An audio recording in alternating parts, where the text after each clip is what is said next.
வாழ வைக்கும் தெய்வமே, நீ விட்டு சென்ற பாதையில் என் பயணம் தொடர்கிறது. அவசரம்.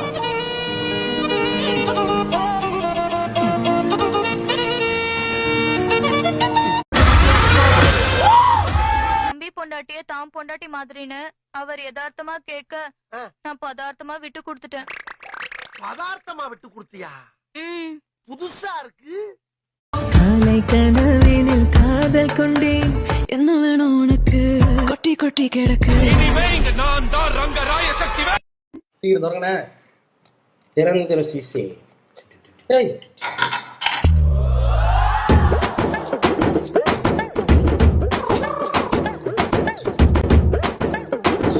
தக்காளி சாதம். சாப்பிட்டு பார்த்தா புளி சாதம்ன்றாரு.